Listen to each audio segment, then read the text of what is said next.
Don't settle for this kind of man. The first one is the man who compares you to other women or who comments openly on girls he doesn't know online. It's so disrespectful, and a man who does that doesn't understand how insecure he can make you feel, as if you're not good enough for him. Oh, come on! Meanwhile, these rules don't apply to women in any capacity. If anything, this kind of behavior would be encouraged because of systemic patriarchyism or some such nonsense. But what this dried up, crusty old hag doesn't seem to understand is that self-respecting men don't feel the need to comment on such things because it's a waste of time. The only kind of men who actually do this are for the most part simps, which modern women won't be caught dead with, and Chad, who will always kick the woman to the curb once he finds someone better. The self-respecting men have no patience for these kinds of women simply because modern men will not tolerate that level of disrespect. But to be fair, I am using kindergarten levels of logic here, and that's gonna go way over the heads of most modern women. The second one is the man who makes you feel that every time he does something for you, you owe him. Like when he takes you out for dinner, but then he says, next time you organize a date. That's the kind of man who's just testing you to see what you can bring to the table. He doesn't see your value, or maybe has no clue how he should love you. When a man is crazy about you, he will want to give to you without expecting anything in return. That doesn't make sense. And right on cue, here we go again with the table bashing. The table question is completely valid because a man has a right to know what a woman is going to add onto his life in exchange for his time, his energy, and his resources. But a modern woman demands that a man brings everything to the table and thinks it's acceptable behavior to bring nothing but demands, entitlement, and a combative attitude. Even so much as a thank you from a modern woman is grounds to start some kind of a psychological war. So this begs the question, why should a self-respecting man bring anything to the table when a modern woman thinks simply existing is more than enough? And if that answer requires 3 paragraphs of explanation, then you're currently disqualifying yourself from the future human gene pool. And the third one is a man who prioritizes everybody and everything except you. He chooses that his work is more important to him, or maybe he hangs out with his friends all the time. How can you spend a lifetime together if you are not his priority? And if he promises to make it up to you, but he never really does, then he doesn't just not prioritize you, but he also doesn't know how to keep his word. You don't know what words mean, do you? Putting a woman on a pedestal is a lot like driving blindfolded on the freeway. It's stupid, pointless, and will most likely end with your arrest. If a self-respecting man truly cares for his woman, he will definitely make time for her, but he won't put his personal life on hold, and it's not an unreasonable ask for a man to have time to focus on his work, hang out with his buddies, and learn how to effectively dual-wield paintball guns. But modern women expect a man to completely drop everything he's doing until the end of time just to be with her. And I don't know about you, but that really sounds like hell. So if it's between her and charging a bunker like Chow Yun Fat, I know which one I'd rather choose. Hell yeah! So I know in the past, I've complained about how I hate ghosting. So the universe decided to provide me with the exact opposite. And I don't like it either. A man I went on two dates with, decided to send me a very detailed voice memo explaining all the reasons why he could no longer date me. And here we go. Hey, sorry I've been so MIA. I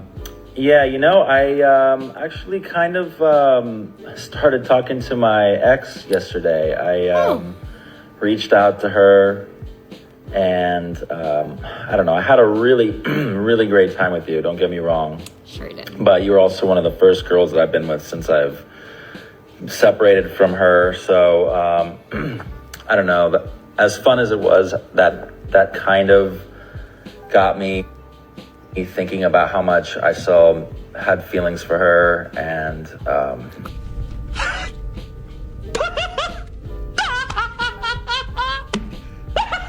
So in other words, you were the placeholder, the woman who provided a recently heartbroken man with physical comfort via your slime trap of unyielding agony to be used until the moment that the ex-girlfriend was once again available. And what you provided was so terrible that he immediately figured out a way to get back with her. But I have to admit, at least the dude was honest and hit you both barrels. Most men would have just ghosted you because you would have done the same thing to a guy if Chad became available. But because you're on the business end of being a placeholder, all of a sudden it's grounds for a pity party. party. Sorry, woman, that sting you feel is gut-wrenching to a man when it happens to him. So you'll find zero sympathy from any of us. Still kind of deep down inside miss her, I guess. So I gave her a call yesterday and we talked for a while, and it turns out that she kind of feels the same way.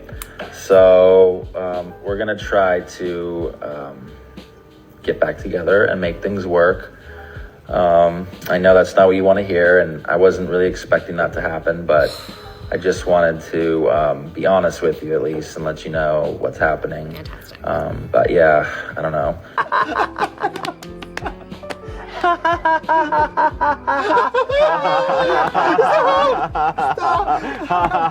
Well, it sounds to me like this guy dodged a bullet, because the very second this woman got the message, her first instinct was to put on a red dress, take on as much makeup as legally possible, and immediately violated this man's privacy by playing what is clearly supposed to be a private message for the entire planet to hear. Modern women find this to be appropriate behavior because of the narcissistic tendencies they feel like if something inconvenient happens to them, then the entire planet is going to care. And the sad part is the amount of NPCs, simps, and bots that flood her comments section with an inhuman amount of support, thus giving her justification to blame the rest of existence for her setbacks.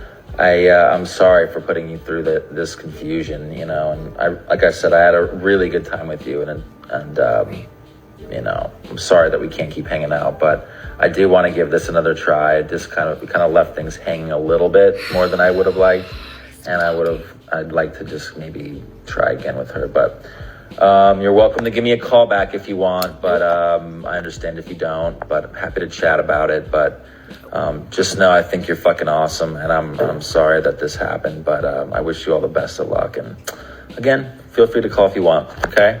All right, bye. Lady, why are you complaining about the long-windedness of this message? You're the one posting this. It sounds to me like you're frustrated because you're having to wait a little bit in order to get the last word in, as if that's some kind of a trophy. This dude got the last word in when he broke up with you via voicemail. You weren't even worth a face-to-face meeting. He didn't give you the chance to speak because you're clearly the type of woman who needs to be on top even when she's being kicked to the bottom. Sorry, sugar, you clearly lost. And if you think these petty antics will get you anywhere in life, well, if we're being technical, you're not exactly wrong. It will lead to a cellar full of boxed wine and the stench of old kitty litter that will forever be stuck to your terrible choice in clothing. And trust me, honey, that stench never washes away. That's funny because it's so true. I'm on a mission to date through the alphabet, and this week was K-Week, and, well, he's like 20 minutes late.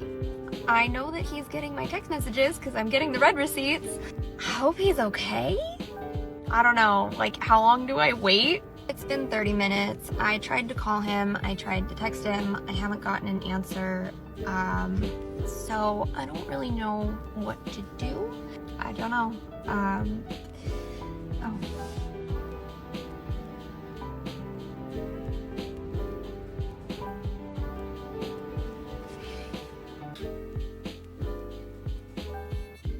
Wait for it.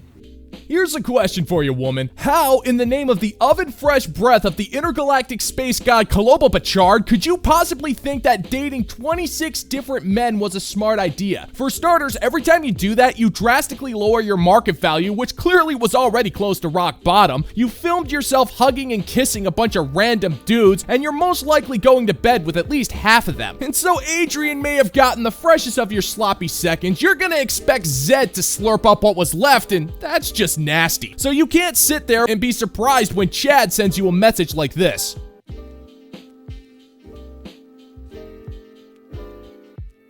I gotta admit, it's a cold move, but a fitting one, because when you're doing something as stupid as this, you deserve to be hit with this kind of harsh reality, both barrels and without mercy, because filming yourself doing these stupid, pointless challenges is gonna do nothing but make you look like a good old-fashioned hussy, just without any of the class.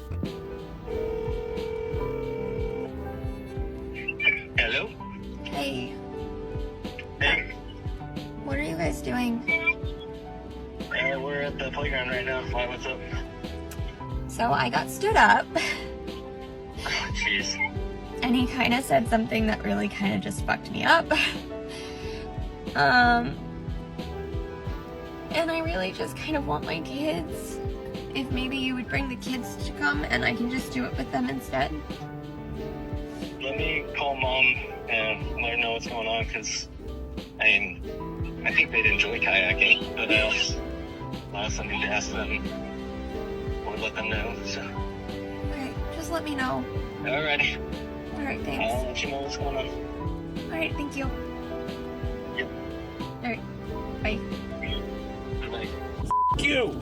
I will think of you as I throw up into the toilet. Okay, so let me get this straight. You film yourself for an entire week, dating guys and potentially swapping bodily fluids with them off camera while giving custody of the kids to your ex-husband. And your ex, who's most likely trying to shield them from the debauched nature of their own mother, is forced to give up custody whenever you have a bad day. And to add insult to injury, you give the details of these dates to your ex, who you assume is supporting this dumbass decision. Woman, this man has no choice but to listen to you, because if he doesn't, you'll use that to steal whatever custody he has with his own children. No self-respecting father would be okay with the mother of his kids parading around her exploits of shame as openly as you. One of the hardest things I've had to learn over the last couple months that I've been doing the alphabet dating is that dating as a single mom of 4 in my 30s sucks.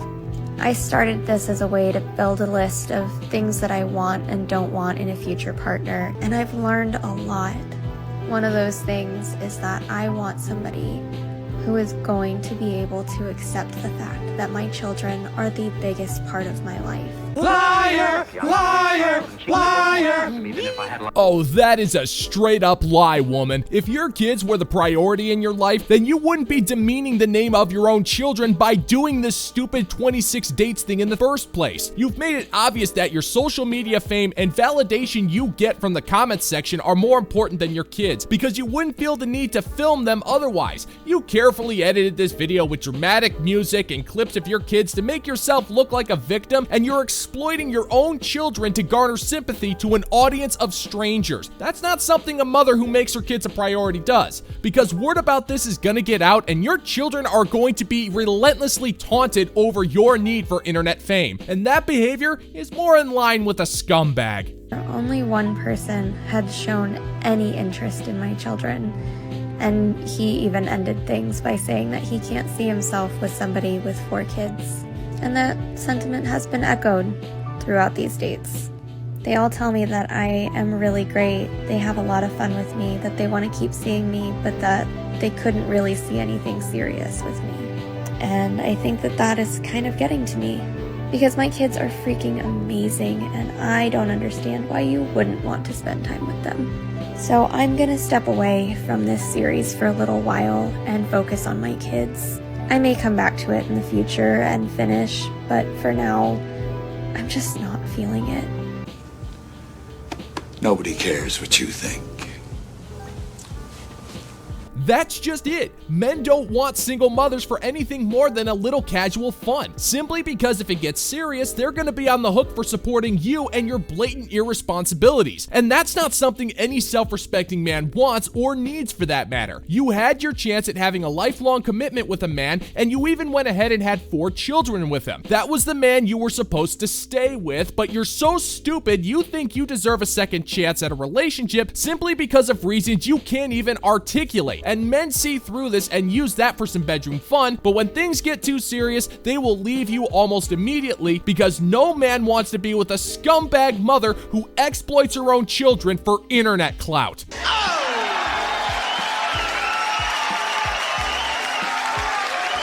And that's gonna do it for today's video, gentlemen and gents. As always, if you find that my particular brand of comedy is bringing you to the brink of laughter, then why don't you scroll on down and click that like and subscribe button and ring the notification bell so we can give the good old-fashioned middle finger to the YouTube algorithm. Thank you so much for checking out the new video, and until next time, peace out, homies.